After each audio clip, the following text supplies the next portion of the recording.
Actually, so at that time when you how did you travel to Tanzania? Oh, we used to go by a Kamba bus. Mm. Yeah, it was 2 days. It was a 2-day drive.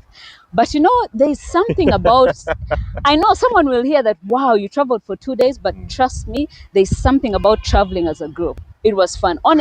It was tiring, but it was fun. Yeah. The jokes that were there when we were awake, of course in the night we would sleep, but when we were awake, it was fun. It was great time. The camaraderie that we created, Yeah. the friendships that we created from that time.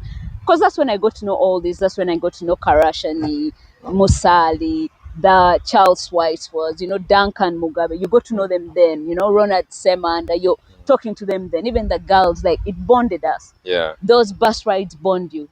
A flight is 45 minutes. That's quick. Yeah.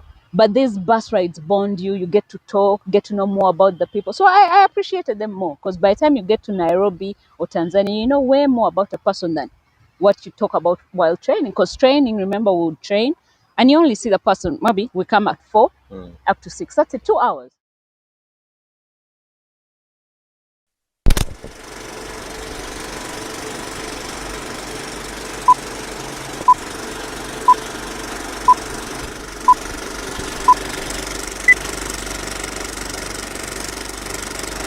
Ladies and gentlemen, welcome to Square Cut Show. My name is Alpha, the Square Cut Man.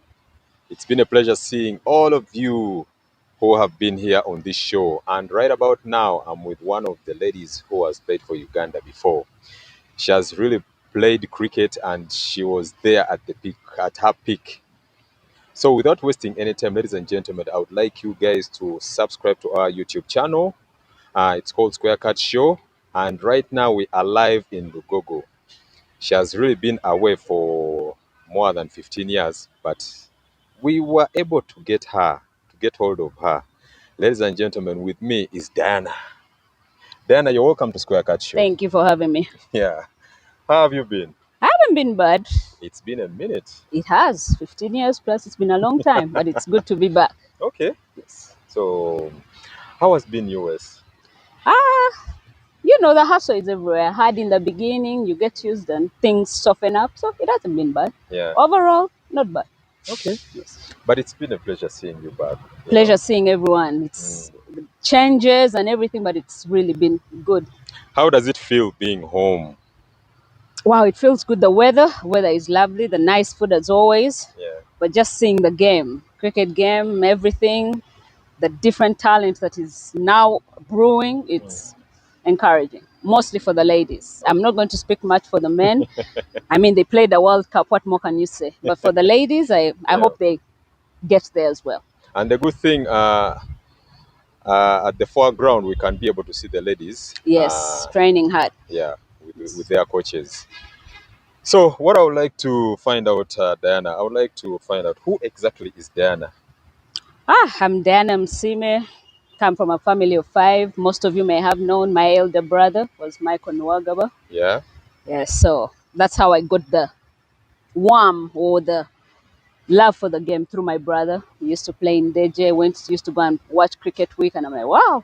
I remember the first day I ever came to Lugogo, I was right up there, and I looked at those stairs and I was scared. When you see from up there, you're like, whoa. Yeah. But yeah, basically that's it. Played the game. I'm a lawyer by profession. Wow. And yes. Okay. So when did you begin? When did you begin playing cricket? The first time we ever played cricket, I would start from the mini cricket. I was in Lohana Academy. Yeah. So they introduced the game, and I remember we came here, we played a little bit of mini cricket, but before long I went to Gayaza. So in going to Gayaza High, I remember Coach Kamani came around. Yeah. So Coach Kamani came to teach us the game of cricket. That was around 2000. So he came to teach us the game, and he would bring for us different coaches. I remember sometime we had Joel Oren, we've had Kato Kenneth, Yeah. we've had Raymond Otim. So they would come different weekends to teach us the game of cricket. So that's how we actually came from softball cricket to hardball cricket. Hardball cricket. Yes. So how was the life in Gayaza while you were playing cricket?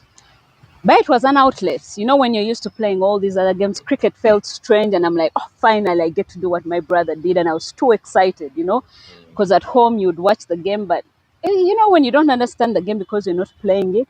But now when they started introducing the game, it made more sense, because now I'm actually doing what I would watch. I'm trying to emulate what they were doing. So it made a lot more sense. And it was fun. The game was fun. Okay. And it was at the beginning, no stress. Like what the pressure wasn't high as it is today. I mean, high stakes. It was just the beginning. So it was nice and fun. Okay, that's wonderful. That's wonderful. Ladies and gentlemen, we are live on Square Cat Show. Words of hope. Subscribe, like, share. Feel free to share the link to the link to this YouTube channel to each and everyone out there. So Dana, Yeah. before thinking or introduction of cricket to you, what sports were you playing, or what sports would you be playing if you weren't playing cricket? I would be playing soccer. I was actually good at it. I was actually very good at football. I would play football. I used to play football in Gayaza. I remember we would go to like Nabisunsa, Namagunga, and then even at home I would play soccer with the younger kids. Yeah. I loved soccer.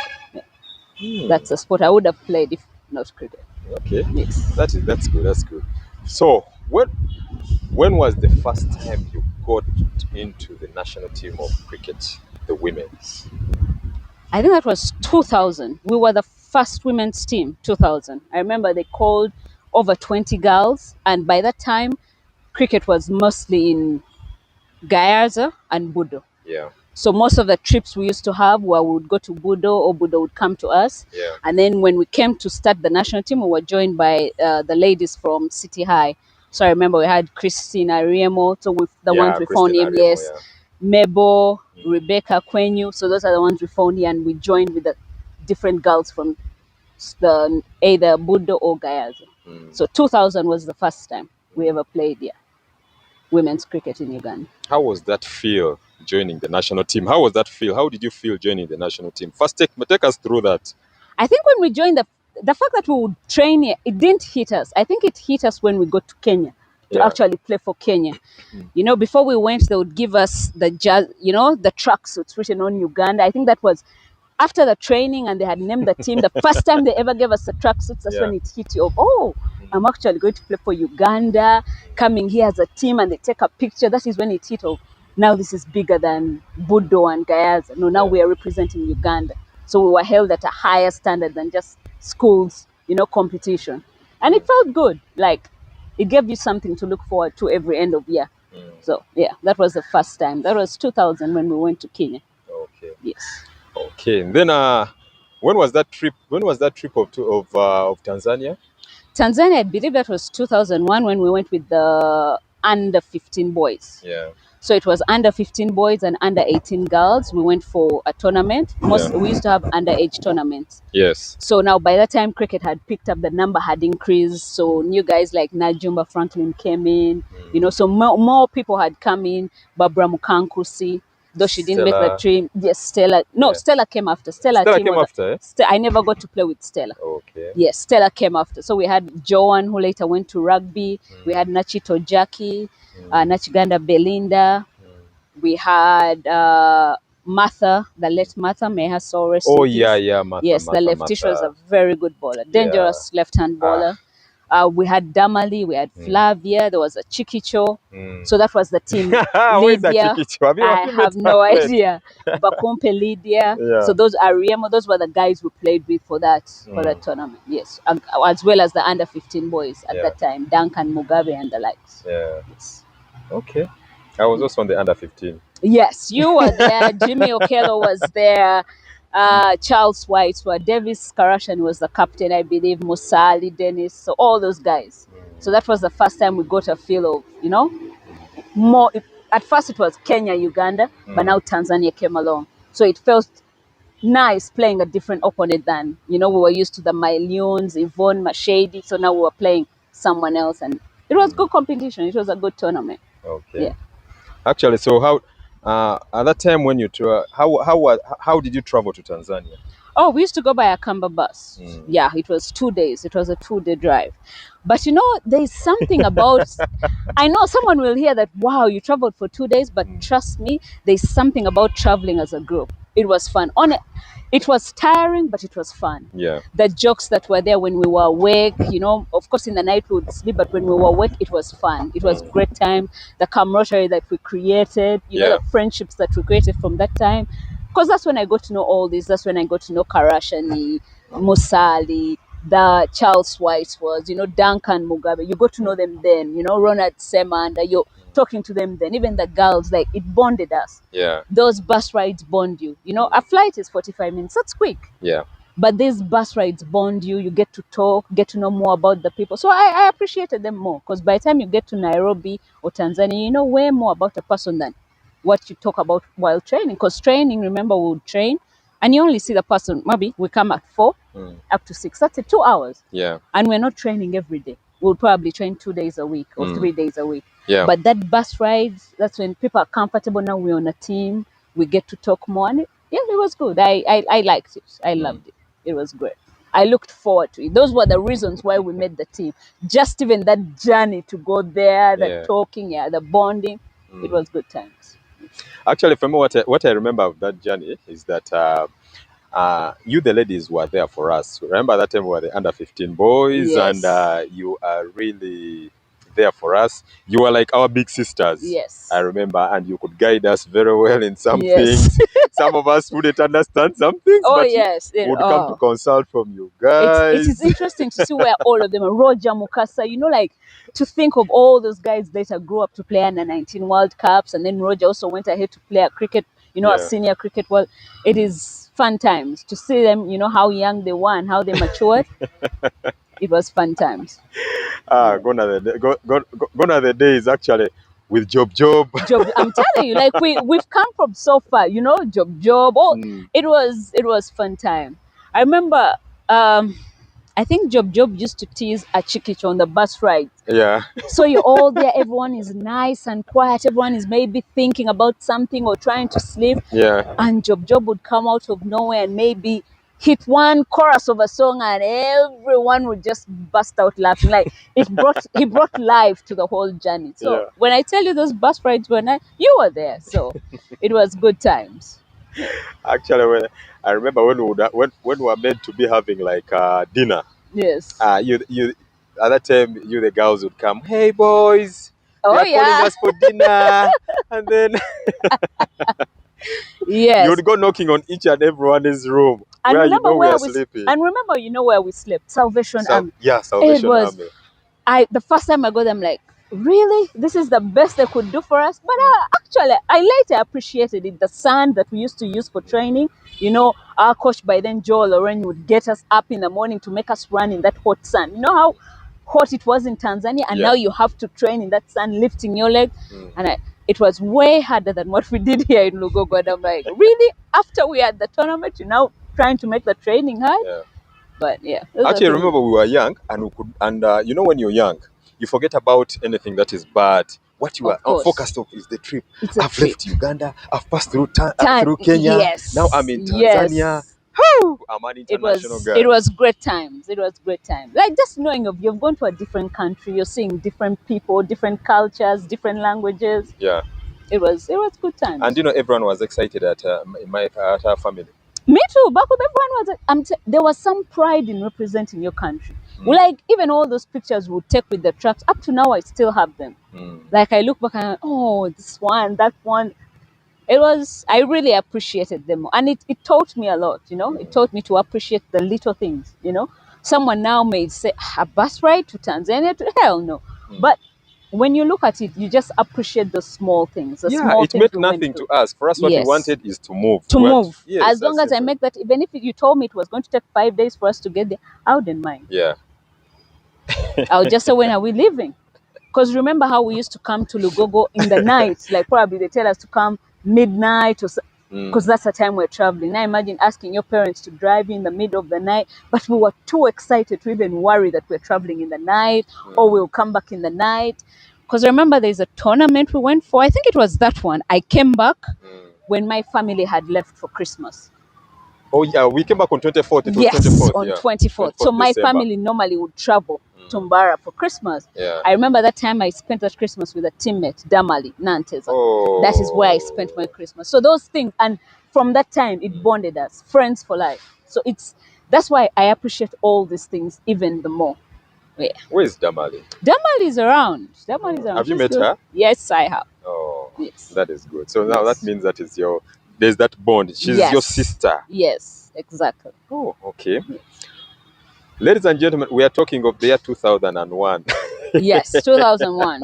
2001. Gone are the days we enjoyed our cricket at that time. Yes, when Akamba was the in thing. Ah, Yes. whenever you would board that Akamba, people would say, wow, those people have money. Yes, Boarding an exactly. Akamba. Bonding and Akamba. Ah, Yeah. but now Yeah. there are so many buses that are going to Tanzania now. Way better buses than what we had back then.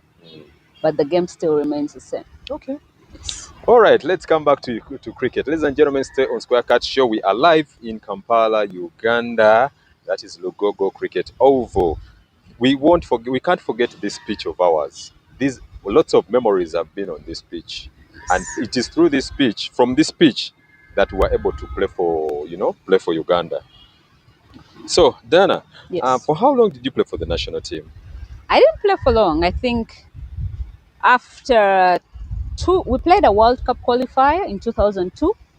Yeah. I think that was the last time I played, because I remember we played a World Cup qualifier, and then that's when things got serious. You have to think of S6, you have to think of university. Yeah. So you had to give priority. Which one do I take? And I couldn't balance both. Yeah. So I left the game after that and concentrated on books. But it was, at least I'm proud to say I played a World Cup qualifier. The results didn't go as we wanted, but it was something I would also say I once tried to play in a World Cup qualifier. Yes. So the girls out there, if you didn't know that Diana played for the national team, you may just see her around, bump into her, not knowing. Hey, she was able to put on that black, yellow, red for Uganda, and represented Uganda at its highest. Yes. Okay, so after like being off for that, weren't you able to get that feel of coming back to the national team after like your A6? No, actually, no. By the time I would have wanted, but you know how I'm a person who thinks ahead. So by the time I thought of maybe coming back, there were so many other girls playing the game. You know, there were so many other girls playing. They were younger, more energetic. I'm like, you know what? It's their time. I had my chance. We were introduced to the game, and the game was evolving. Every year, cricket evolves. Yeah. Exactly. So all this time you're away, something new is happening, and trying to catch up was too much. I'm like, you know what? Let me just step away from the game. I'll keep liking it, and I'll come back later. Yeah. And that's what I did. Wow. Yes. Wow. Actually, it's been a pleasure, Diana, having you. And No, pleasure is all mine. It's nice. yeah, I being really here. appreciate this time you've given me. Not everyone gives you time when they are back to Uganda. No, this game gave me so much. So anything I can do to give back, I'll always give back. I'll always wake up in the wee hours of the night to follow. As long as Uganda is playing, trust me, at least I'll catch 10 overs or so. Yeah. Be it the men, under 19, any team, as long as they're streaming it, I'll always watch. Okay. Because that's how much I love this game. It did so much for me. So my way of giving back is trying to watch. Maybe I'll be one viewer at a time. Maybe never know, one day there will be like 20,000 watching. Before you know it, it's a million. Yeah. That's how it starts. So Okay. yes. So how was that feel when you would cross that rope, the boundary rope, to get onto the wicket to bat for Uganda? How did you feel? Oh, I was scared shitless. Pardon my language, but Yeah. I think my happiest time was when I was fielding. When I was fielding, I'm like, hell no, nothing would phase me. I don't care how hard you hit the ball or how far you hit it. I knew I would always field well. But when it came to batting, I'm like, damn. And most people didn't realize sometimes there's something about batting with glasses. Every time you would bend down like this, there's a way in which it was so hard. And by then, I didn't know about contacts. Like, you get contact lenses to make it easier to put on a helmet. So now imagine you're in glasses, you're trying to put in a helmet. Everything would, that time it felt like rocket science. But I remember Coach Joel would tell me one thing: just keep the basics. Keep the basics. The best place is to be on the 9 strikers end. Yeah. And that's what I always went with. Get the single, come and relax at the 9 strikers end. Yeah. And the one thing I could run. So I would always make sure that when the person bats, I am going to go for 2. Because I knew when I relax out here on the 9 strikers end, all fear is gone, all nice and good. But after like 10 overs of you sticking out there, things kind of like calm down, the fear goes, and the game becomes easier. I think the longest I've stayed was I batted with, it was against Namibia. We were in Tanzania and I was batting with Rebecca Akwenyo. Yeah. And it was the biggest partnership Uganda had at that time. You know, like the game, and we really put on a high score. But I did just the same thing Olwen taught me. Just keep the singles. Just keep it basic. Singles. The other person can always stay for, just keep the game basic, you know? Yeah. As long as I'm keeping the scoreboard running. And that's the mentality I always use. And I try to tell everyone, if you're struggling, just keep the scoreboard moving. Even a single will ease that fear that you have. The other person will come and try to hit runs, the pressure kind of goes off, and then you can now take over the game at your own pace, you know? Yeah. So that's what I always did. And that's what I always thank Joel for. He always instilled in that. Don't complicate things. Just do the simple things. And that is what I always did in cricket. Do the simple things. That's what I did. So you would always make sure at least you tick one of the KPIs. Yes, exactly. Always, always. I never wanted to face 10 balls and I'm there blocking. No, just look for a single goal the other side. Good. Okay. So what's your say or your talk about the cricket, the women's cricket back then and of late? Oh, there's a big difference. Okay. Big difference. One, the talent. Yeah. These girls are way more talented than what we were. And you could say maybe we could have got there. Now, like, I would give a person like, if a Team Stella, Ariam or Christine had the same opportunities that these girls had, Wow. they would have got there. But by then, remember, we're only playing Kenya, Tanzania, and you were playing once a year. Yes. What are you going to do when you're playing once a year? How are you going to take the sport serious when you're playing once a year? Yeah. Do you know what goes through in a life cycle of a girl in a year? For you to come and then the tournament is in December, you train and then go for 2 weeks, then come back and sit for another whole year, then do it all over again. We were never going to be as good as them. Never. These girls are way more talented because they've given them the time. Uganda cricket has invested in them. And that is why they're way better than what we were. Way better. I can't, not, we were not even close. That's the truth. We are not even close. Not even half the potential that they had. Because we played once a year. But maybe if we played as many games as they have, maybe. But we'll never know. But off that, what I see now, they are way better fielders. They are way more athletic than we were. They are stronger than what we are. Yeah. They were all around. They're way better than what we are.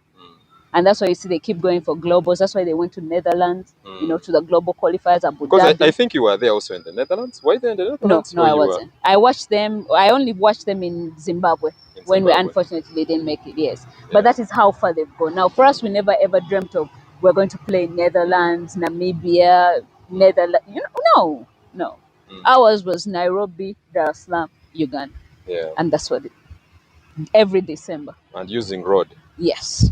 The only time we ever flew was when we played that World Cup qualifier. Where was the World Cup qualifiers? In Nairobi. In Nairobi. In Nairobi, yes, 2002. So that is when ICC put in money. Yes, because it was, yes, and we flew. It was a great experience. Yeah. You could see the excitement on the girls. But the ride, but you know, when you're used to traveling for a day, 2 days, to go to 45 minutes, it felt like we had just sat and we had reached. Okay. Yet here we're used to talking this, talking that, making fun, doing. But it was a good experience. Good experience. Okay. But no, these girls, way better. Way better. During your World Cup qualifiers, which teams were there? So we had Zimbabwe, Kenya, Tanzania, and Uganda. Only four? Only four. And actually, Alpha, I have a story about that World Cup qualifier. I remember, you know, like how you see these girls training, they have UCA uniform. Yes. Now, back then, we would come in anything. So you're wearing black, I'm wearing white, then it's blue, green, yellow. Yeah. We look like misfits that have been put together to try and, you know. But when we went for the World Cup qualifier, MTN sponsored us. Wow. So it was a good feeling to all of us be uniform when we are training, when we are warming up. It was a good feeling. So we had our MTN t-shirts, we had MTN water bottles, and we had the Gymkhana training, you know. Oh, we are here, World Cup qualifiers. We are trying to act serious, right? And by then we were coached by the late Charles Ranga. Yes. So while we're still training, let me say we're training like from over here. Then in that corner, Zimbabwe walks in. Wow. Remember, Zimbabwe was an ODI team. Okay. So while Uganda would carry 2 kit bags, you know, 2 kit bags. 2 kit bags. Okay. So we would have like 4 pairs of pads that we shared, 4 bats, 4 gloves. Everything was for sharing. the Zimbabwean team walks in with everyone with their kit bag. Wow. I kid you not, Alpha, we stopped what we were doing and literally stared at them. And we're all talking to ourselves. They expect us to beat that team? Look at how professional they are. Look at so and it was our next game. So we were psychologically beaten. And by the time we realized that we could have actually have put on a fight, we were 30 overs in. And it was too late to recover. Like because we watched them come in, the way they were handling, they were like professionals. You could see the difference that professionals and these are amateurs who are just excited to be here. These guys they had come on a mission. Yeah. World Cup was, and you could see the way they handled themselves at the meals. They all came as a team, left as a team. Us would come, take our time having breakfast. No, they were professional. Come breakfast, 30 minutes, they're out. All of them, team bus, go. So it was all a learning curve, while we were excited of we're having 7-course meals. For them, they felt like these are things we're used to. Us, we were just learning to get used to them. Wow. From having boiled eggs and breads to having a whole line of things for breakfast right before a game. All those things played on our heads and affected how we performed. But now with these girls, because of the so many places they've been to, those are things that don't affect them. And they really don't know what you guys went through. No, for they can all never know. for the development of women's cricket in Yes. Uganda too. So it's those small things that you look back and you're like, you know what? They were not better than us. Yeah. Ariemo could have made their team as well. Our team Stella could have been in that team. Ayato Mackenzie would have been a bowler in that team. Yeah. But because we looked at them and we're like, wow, these guys are so good, we were psychologically defeated. And we lost the game. And how many overs were you playing? We were playing 50 overs. We never 50 ever overs. played any. I never played any T20 cricket. Any T20. No, we played 50 over cricket. Yeah. Yes.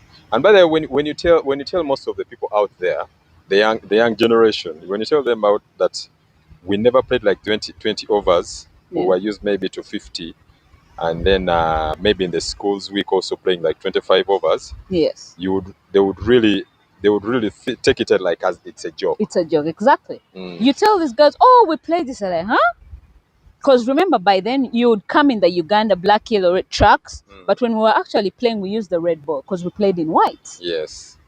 So you see, for them, I don't think Imi or Stefan Nampina ever played in white. Probably by the time they started playing, they were already playing in colours, white ball. We never ever got that chance. Yeah, I think they were already playing in colours. The white ball. Yes, the white ball. So we never did that. We only played 50. Even when I came back and became a manager, it was still white. Yes. You came back and became a manager. Yes, I did. So how was that? How was that time? Tell me about that time when you became a manager. I think it was a big difference. You could tell the difference between now being a player and having to think as a manager, because now you're no longer a player. Now you're thinking of the welfare of everyone, not only one individual, yourself. Yeah. Now you're thinking about everyone, how best to motivate them, how best to get the best out of the girls. Because remember, girls and boys are different. Girls' emotions are completely different from the boys. Yeah. Boys, things are fixed easily. Girls, it takes time. So how do you handle the girls? How do you get the best out of them? And that's the one thing I learned. And that's when I said cricket has actually helped me a lot. Those are things that help me up to today.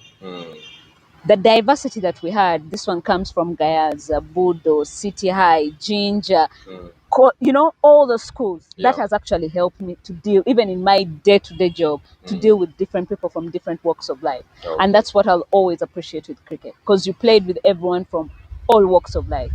But to have respect, to stay humble, the humility to treat everyone the same is something that I live with up to today. And that is what cricket actually helped me. And I'll forever appreciate cricket for that. Wow. Yes. Okay. So, ladies and gentlemen, welcome to Square Cat Show. This is another edition. We are live with Diana at Lugogo Cricket Oval. Please subscribe and share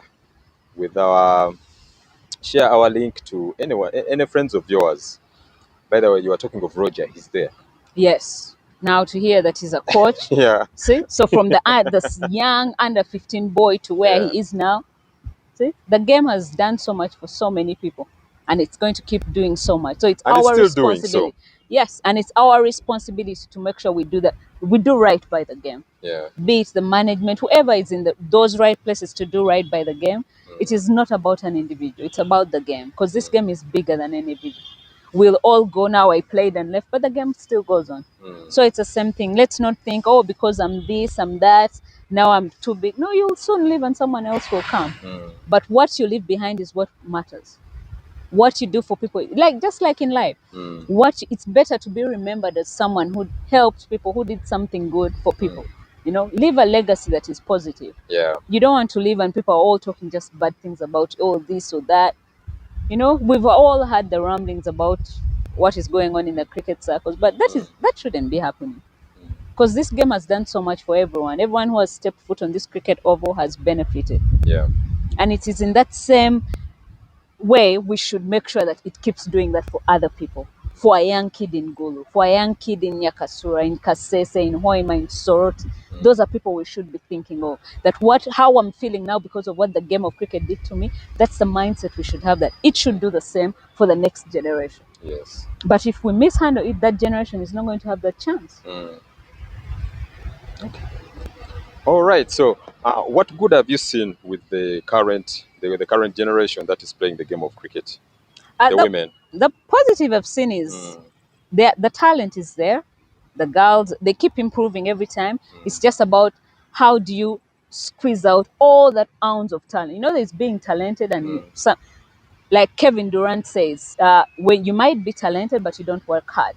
So most times hard work will beat talent. Yeah. You know? So just like I've been telling him, you might be talented, but your hard work is up here. You're never going to achieve anything in life. Yeah. But if you're this talented, your hard work should even be double. Wow. And that way they will achieve that. Because these girls are talented. You could see, before when we used to play, I never saw a girl who has shots that Imi Nachisuri has. She can play all over the pitch. No girl had that. Yeah. No girl. Girls, we had one shot. Barbara Mkankusi was very good at the cut shot. Very dangerous. You know, Ariemo Christian would pull the ball, very dangerous through mid wicket. The one who came close to having the ability of Imi was a Team Stella. Wow. She's the one talent who had the ability that Imi has. So that's what I keep telling these girls. You guys are way more talented. Just believe in yourselves. I mean, everyone around you has done everything they can. Now it's up to you to go out there and execute. Listen to your coaches, block out the noise, because it's human nature for people to talk. That's what we do. We're always going to talk. We're always going to critique. Yeah. And even when people critique, they're not doing it out of sikwagala. No, they're doing it out of love for the game. They want to see you prosper. So that's why they critique. Maybe sometimes it rubs up the wrong way. Yeah. But we don't critique because we don't like you. No, we critique because we see the potential that is there. So we're trying to push you hard. Because one thing you'll notice, Alpha, in life, no one is going to push a bad player. No. No. No one will push No a one bad will player. push a That bad is player. it. So by the time they're critiquing you, that means you are good enough. Yeah. It's just about you realizing that, you know what, I'm good enough. Let me get my act together. Yeah. It's certain. That's all I told the girls. You guys just have the talent is there. Just put in the hard work. Okay. And when you work harder, you create your own luck. That is how luck comes. People say there is luck in sports, but luck follows those who prepare themselves. You work hard, you will create that luck. That's no one can come and say, "Oh, I'll train once a week and then go for a tournament and we'll be lucky." No, that is not happening. No. Okay. Yes. Oh, currently, what bad do you see in the women's team? And how do you think it can be resolved? I think the one thing I've seen is like the new guy, the same thing we used to have. Yeah.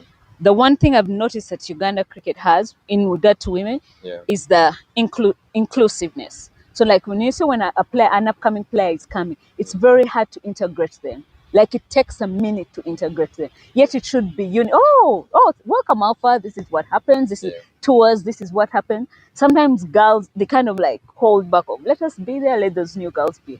It happened when we were playing, and sometimes you can see it here. So that's what I'm trying to tell them. You guys are the ones who should be looking out for those young girls. Yeah. Hold them on the shoulder and say, no, that one, you don't do that. We do this. We hold ourselves like this. So they learn from you. You know, that is your responsibility as a senior player. You know, make the young girls feel comfortable. Because the beauty of these young girls, sometimes they come in with no baggage.